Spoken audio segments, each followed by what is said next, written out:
Olá, alunos! Vamos dar início à nossa 8ª aula da disciplina de leitura e produção de texto.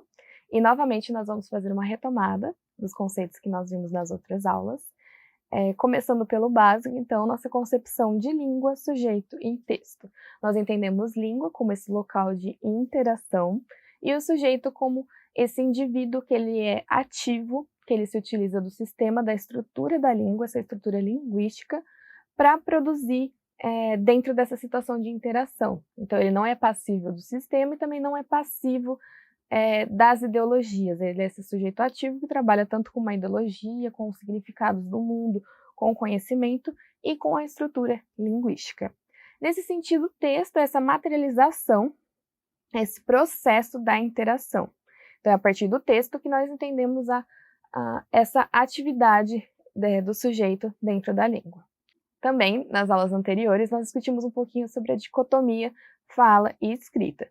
Nós averiguamos que essa dicotomia ela não existe, a fala não é inferior à escrita, a escrita não é superior à fala, elas são apenas modalidades da língua que nós utilizamos em determinadas situações, em determinadas interações, para cumprir um propósito, para atingir um objetivo. E tanto um uso quanto o outro, ele sempre deve ser contextualizado. Nós sempre precisamos pensar tanto a fala quanto a escrita de forma contextualizada, dentro de uma situação, dentro de um contexto, como um sujeito falando algo ou sobre algo para outro sujeito. Nesse sentido, nós também discutimos um pouquinho sobre práticas comunicativas e o gênero. Então, como o gênero ele se constitui dentro dessas práticas, dentro dessa situação de interação, e como ele tem normas, uma forma, padrão, normas, que a gente precisa aceitar, que a gente precisa utilizar para produzir esse texto.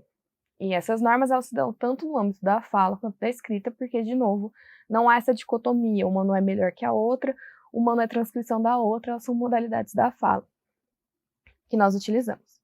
Assim, também nós discutimos um pouquinho sobre a argumentação, então como a argumentação é a base da nossa vida e como nós sempre estamos argumentando e como esse processo ele se dá por aquele que fala sobre um determinado tópico para alguém, para convencer alguém.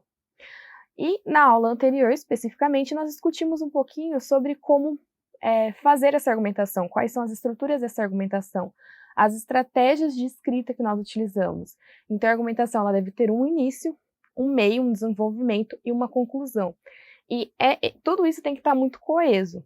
Na aula de hoje, a gente vai falar um pouquinho sobre progressão textual. Então, como manter essa coesão no texto? A pergunta que nós vamos fazer agora no começo é como produzir uma argumentação com progressão textual, isto é, coesa. Nesse sentido, alguns conceitos que nós vamos discutir aqui são a repetição e a progressão textual. Então, como a progressão textual ela pode se dar através da repetição, sem essa repetição quebrar a coesão ou deixar o texto não fluido. Então, como utilizar a repetição de uma forma que o texto continue fluido, sem perder isso, sem que a gente perca o leitor durante a nossa fala ou durante a nossa escrita. Nesse sentido, então, a repetição ela pode se dar de forma contínua ou através do processo de retroação, que é basicamente um conceito que eu vou explicar agora, mas antes disso eu preciso explicar um pouquinho sobre referenciação. O que é referenciação? É quando a gente elenca um tópico, um determinado assunto, e nós vamos fazer referência a ele. Então, nós estamos produzindo uma referenciação, nós começamos o texto fazendo essa referenciação. Depois, ao longo do texto, nós vamos fazendo o processo de retroação, de remissão. São sinônimos, que querem dizer que a gente está retomando esse assunto. Então, nós começamos, dando início ao assunto, depois nós fazemos o processo de retomar esse sentido que nós colocamos no texto. E esse processo, então, recebe o nome de retroação. Então, essa repetição que eu elenquei agora no começo da aula, ela pode ser por continuidade, de forma contínua, então, como a gente faz isso, dá seguimento utilizando sinônimos, por exemplo, ou a gente faz esse processo de retomada, de retroação do tópico. Bom, nesse sentido, o referente do texto, esse processo de referenciação, ele se dá a partir de um referente. Então, a gente tem um determinado assunto e temos um referente. Então, esse assunto é nosso referente. Esse referente ele é construído dentro do texto. Então, é conforme nós vamos escrevendo, conforme nós estamos tratando de um determinado assunto, nós estamos construindo esse referente. E esse referente construído no texto, ele se dá a partir do que a gente quer dizer. Então, qual que é o nosso objetivo? O que que a gente quer dizer? É a forma como a gente vai construir isso no texto que a gente vai ter nosso referente. Além disso, a gente vai utilizar uma expressão nominal. Então, a gente vai usar o material linguístico para culminar nesse referente. Então, como a gente vai produzir esse referente com uma expressão nominal. E a gente vai descrever um pouquinho mais disso um pouquinho mais para frente. E essa expressão nominal ela é momentânea, então a gente pode mudar essa expressão nominal, mas não vai mudar o tópico, o assunto, o referente é o mesmo. Mas a gente pode utilizar diferentes formas, diferentes expressões nominais para fazer referência a esse referente. E a retomada desse referente, ao decorrer de todo o texto, ele se dá por formas nominais, que promovem uma transformação tanto do referente como da forma. Então, a gente tem esse processo de referenciação, a gente tem o referente, e aí a gente tem as formas nominais. Essas formas nominais, elas podem causar uma transformação do referente e dentro das próprias formas nominais. Nesse sentido, escrevendo um pouquinho mais esse referente, nós temos que ter em mente que ele vai se constituir na forma como estamos dizendo algo. Então, ele se constitui na forma como nós dizemos, ele se constitui a partir da nossa fala ou da nossa escrita. Do nosso objetivo. Então, novamente, se a gente pensar no contexto, na interação, o referente ele se constrói na interação, ele se constrói na situação, ele se constrói a partir do momento que nós pensamos no leitor, no tópico, na situação, no conhecimento compartilhado, não compartilhado e no gênero. Então, é todo nesse processo que a gente está construindo o referente. Por exemplo, um exemplo mais simples do dia a dia. Todo momento a gente está pensando como fazer referência a algo. Então, nós estamos conversando com alguém e a gente está ali se pensando, nossa, como eu posso fazer referência a esse fato que aconteceu no meu dia anterior? Quero contar uma fofoca. Como eu posso contar essa fofoca? Como fazer referente às pessoas que estão dentro dessa fofoca? Então, é nesse processo de como vou dizer aquilo para tal pessoa, dentro dessa situação, dentro desse contexto, que o referente é estabelecido.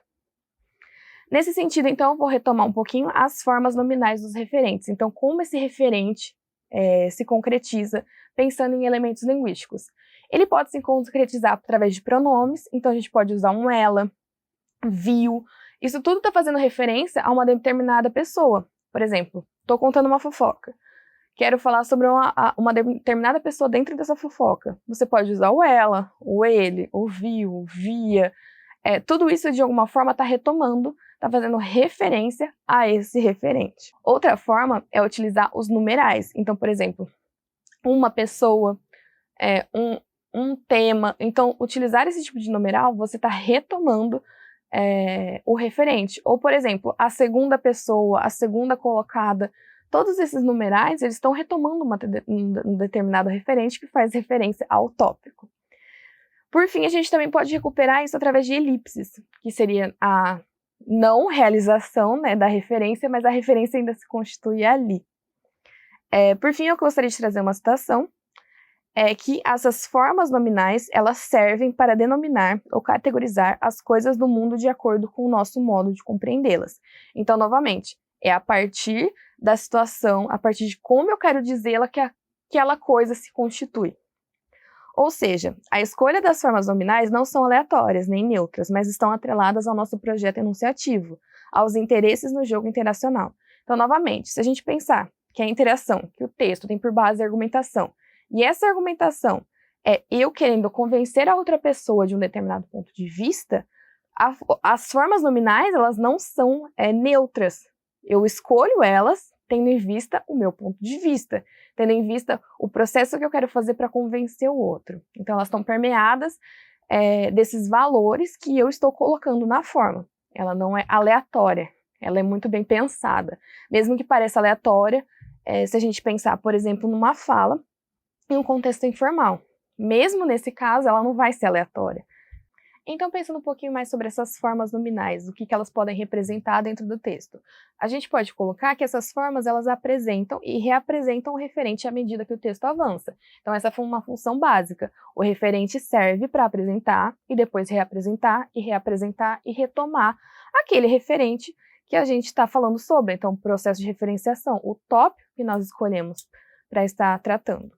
Ele também essa forma nominal ela também pode resumir ou encapsular porções do texto, dando-lhes um rótulo.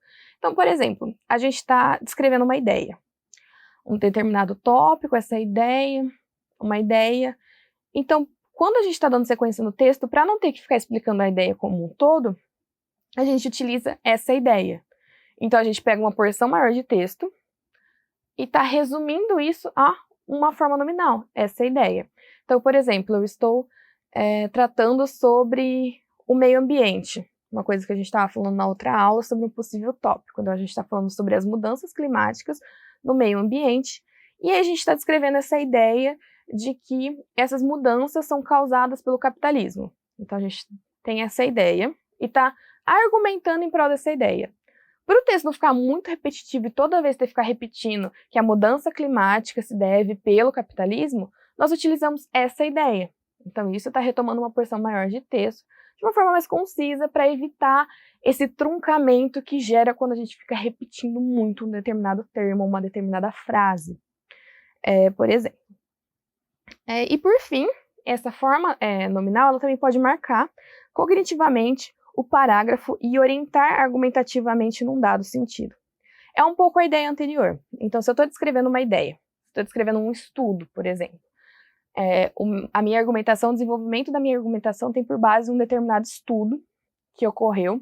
Por exemplo, se a gente pensar no contexto da pandemia, da Covid-19, eu estou descrevendo um texto sobre esse acontecimento histórico e eu queria trazer um estudo que comprovou como a pandemia, as consequências da pandemia poderiam ter sido minimizadas a partir de determinadas formas, através de determinadas medidas do governo.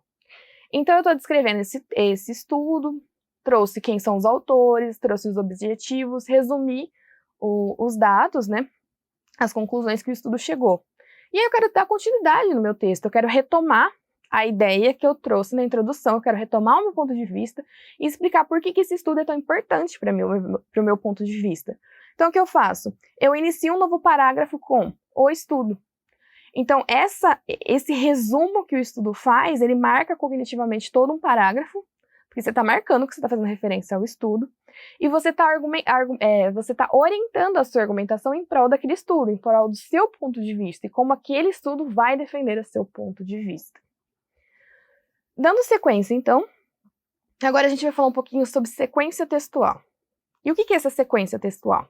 São os procedimentos linguísticos por meio dos quais se estabelecem, entre os segmentos do texto, então enunciados, partes de enunciados, parágrafos e sequências maiores de texto, diversos tipos de relação semântica ou pragmáticas, à medida que se faz progredir o texto. Que se faz o texto progredir. Então, aqui a gente vai fazer uma análise de como esses elementos linguísticos eles nos ajudam a dar continuidade ao texto. Então, a gente pode utilizar a repetição como um recurso retórico. Então, a repetição ela nem sempre é negativa. A gente pode fazer repetição. Só que tem um modo de fazer essa repetição dar certo, de forma que o texto continue coeso, que o assunto se mantenha e que não fique aquela coisa que não atrapalhe a fluidez do texto. A gente também pode utilizar paralelismo sintático, que é a recorrência de uma estrutura. Então, por exemplo, num poema, a gente pode repetir a mesma estrutura, mudando o sentido, mudando a semântica da frase, mas a gente pode repetir uma mesma estrutura. Num texto científico, a gente também pode fazer isso.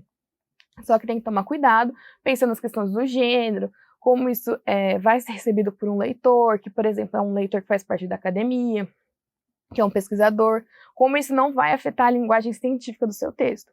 Mas isso é possível. Nós também temos a paráfrase, que é a repetição do conteúdo semântico. Então, a gente não faz a repetição sintática, mas a gente faz uma repetição do conteúdo semântico. Então, a gente fica repetindo aquele conteúdo. Como? A gente pode repetir um conteúdo sem que isso fique maçante, sem que o texto fique confuso? Utilizando sinônimos, por exemplo. Então, a gente fica usando esses sinônimos que repetem o mesmo sentido, um mesmo domínio semântico, mas sem ficar utilizando a mesma estrutura linguística, sem ficar utilizando o mesmo elemento linguístico. Então, em vez de ficar falando uma ideia, a gente procura sinônimos para a ideia para que o texto continue fluido. Nós também temos a progressão temática e a progressão tópica. Então, além da progressão a progressão tópica e a progressão temática, elas fazem parte da progressão textual. Porque a progressão temática é como você progride o tema. Então, tem várias formas, que elas estão descritas em mais detalhes no material didático, de como a gente pode dar sequência ao tema, sem se perder no assunto, sem que ele fique truncado, pensando sempre na fluidez do texto. A gente também pode fazer uma progressão tópica. Então, dentro de um determinado tema, a gente tem vários tópicos que a gente pode falar. Então, como a gente vai organizar esses tópicos dentro do texto para que não perca a fluidez do texto, para que ele não fique confuso, para que não fique não coeso e não coerente. Então, como conclusão, a gente pode entender que a progressão referencial, a progressão temática e a progressão tópica, todas elas constituem a progressão textual e isso constitui a coesão textual, que vai ser um conceito que a gente vai tratar em mais detalhes nas próximas aulas, mas que eu já adianto, então, que essa progressão textual, ela é basicamente a coesão do texto. Obrigada pela atenção. Qualquer dúvida, é só consultar o material ou os tutores que estão disponíveis para sanar dúvidas. Até a próxima aula!